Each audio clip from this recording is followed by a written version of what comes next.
Hi everyone, and welcome to this new drift control live stream for the release of version 0.6. So we have three members of the drift control team today.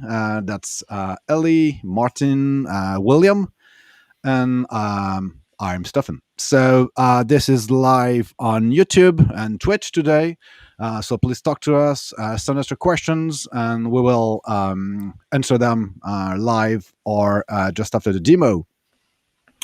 So this is for our zero point 0.6 release today, and the highlights are that now Drift Control supports reading all Terraform states from the bucket or a directory.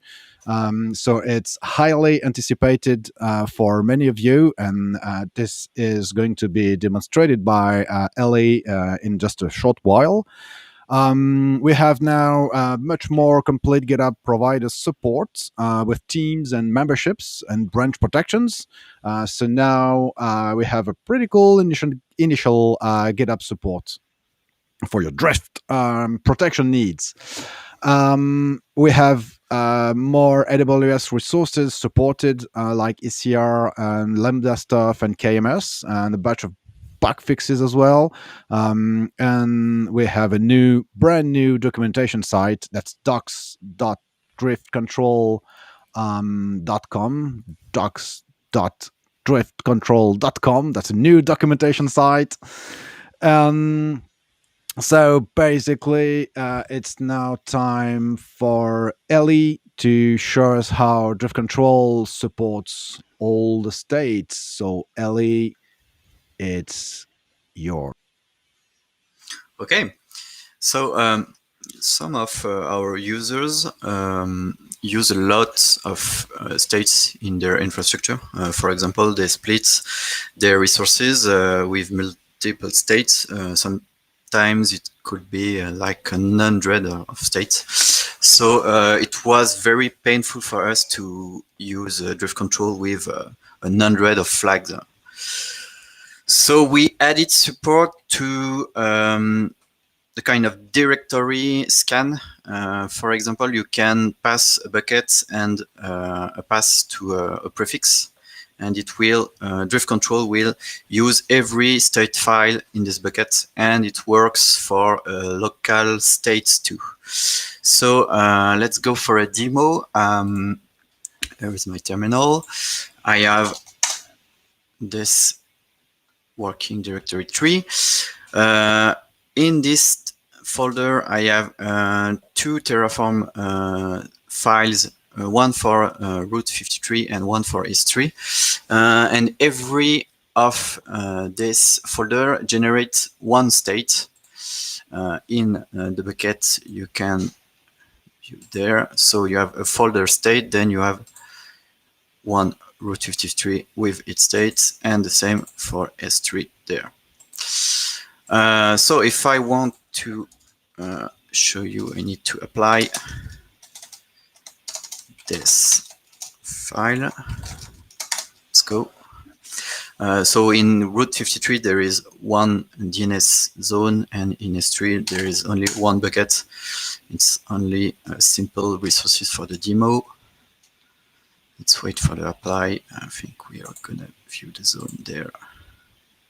Okay.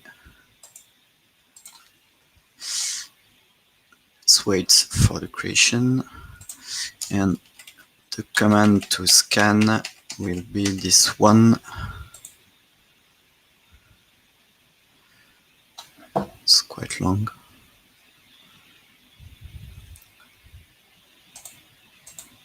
Come on.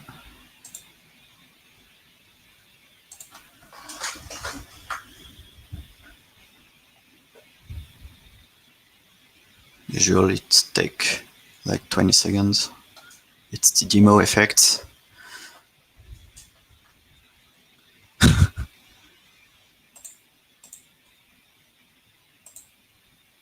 Okay.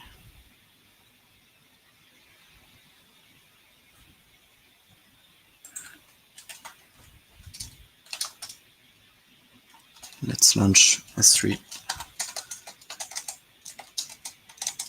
parallel.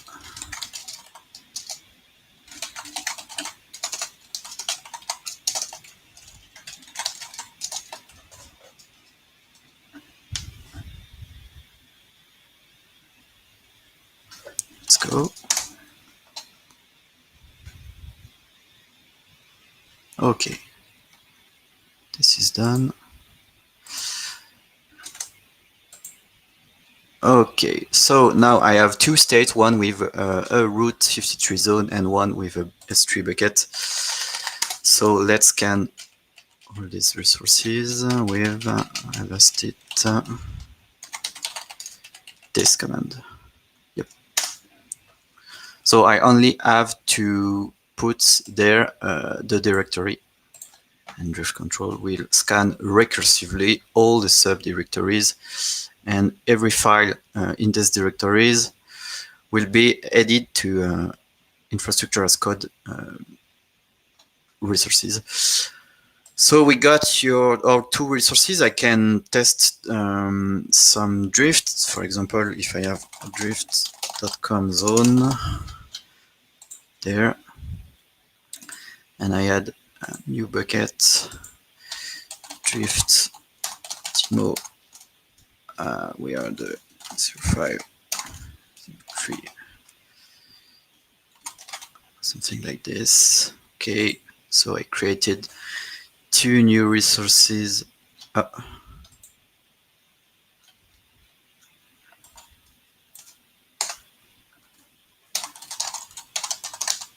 try another name, maybe. Okay.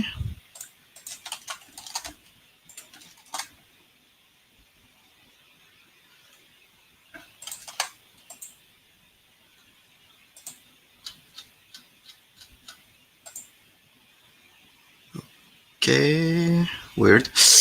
And I can update an existing resources there. For example, if I put on the versioning for this managed bucket and on the root zone, I can, it's not the right one. Sorry. It's this one. I can edit this zone with a drift this, and maybe I can add a tag, a new tag. Okay. Okay, so let's scan all these things in two separate states. driftctl will aggregate all these results, and in a single output, you are gonna view all these drifts. So we have the versioning flag for the bucket there. We have the drift on the description of the root 53 zone there, the new tag there, and we also have the two unmanaged resources I've added in the console. So that works with remote states on S3, but it works with local files too. You can view there. I have the same architecture with a folder state in which I store all my states the same way as in S3. So let's try first destroying my resources for S3.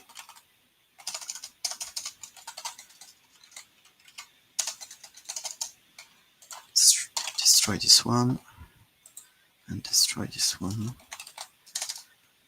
Okay, so it's way quicker. Cool. Okay, let's go to the local. Sorry.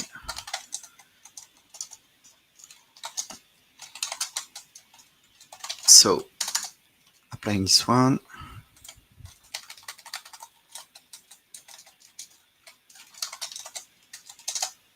Yes. Okay, applying this one to 2P. Okay. So, okay, let's go.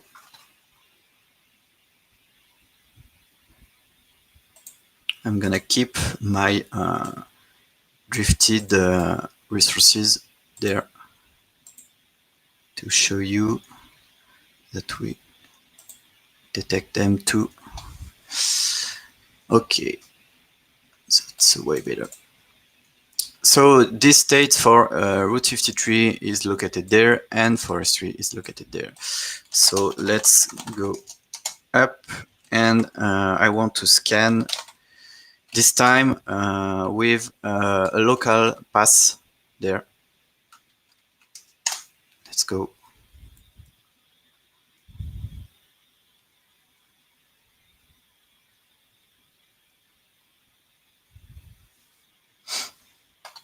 So here is my two unmanaged resources, and two other resources are covered by infrastructure as code. And the same way I can update manage resources there. For example, the versioning there and there, the description drifted. Okay, let's retry.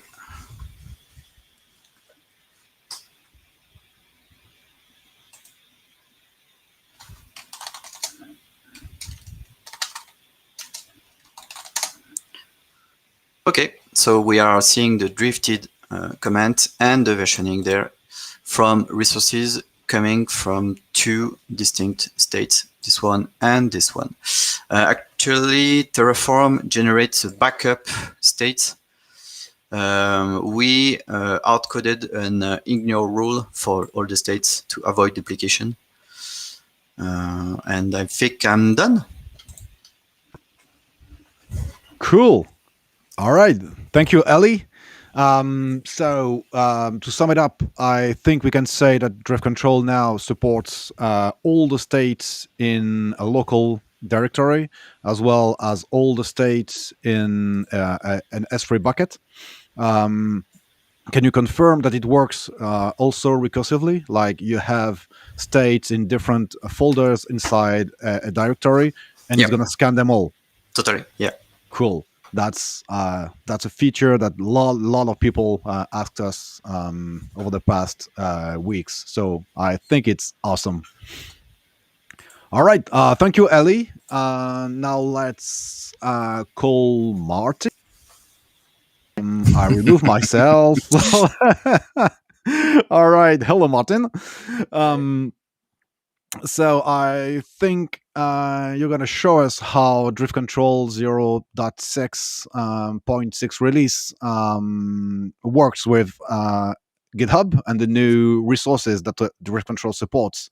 So let's go, Martin. In this release, we added support for a new resource. As Stefan said, there is some AWS resources, and we are gonna emphasize on GitHub resources. Before we supported only a few resources, and we added support for team, branch protection, team membership, and GitHub memberships. So we have something that become quite useful. For the demo, I have a small Terraform code that had a team, two member of my organization, and one member to my team, that's Stefan. I have applied this Terraform, so if I scan with driftctl, I can see that I have my four resources that are covered by driftctl and by my code.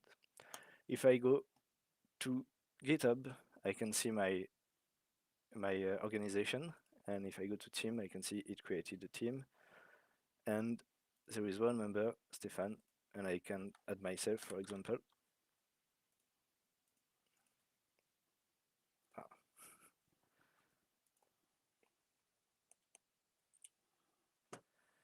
And if I scan again, of course, I'm going to see an unmanaged membership because it was not in my Terraform.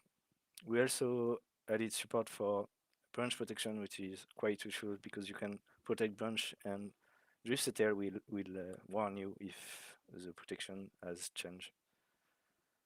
So that's it for me. Thanks, Stefan. Cool. Thank you, William. Martin, sorry. I will handle this. So yeah, I think this GitHub features will be super useful for our users. You didn't mention anything about the branch protection features. Can you tell us what is it about? Yeah, in GitHub you can like protect a specific branch, like your main branch, so user non-admin cannot push to this branch or this kind of protection. Yeah. And of course, you can change it in the GitHub interface. And if you change it, you won't see it in a simple Terraform plan. So driftctl will warn you that there is a drift. Yeah, so it's definitely super useful because I think it's so easy to change things in Yeah. GitHub, even if you have the basic stuff in already in Terraform. So it's cool. All right, thank you, Martin, Thank and you. let's welcome William. William, Hi, everyone. hey. So I think you're going to show us the new documentation site that we just released for Drift Control 0.6.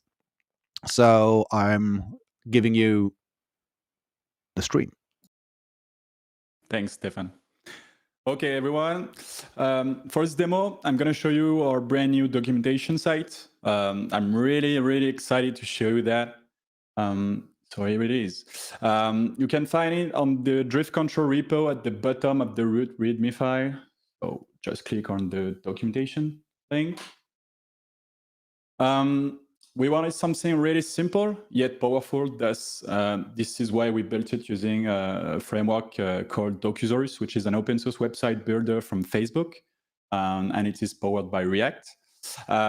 With it, we can focus entirely on our documentation content without having to worry about the infrastructures or any design details.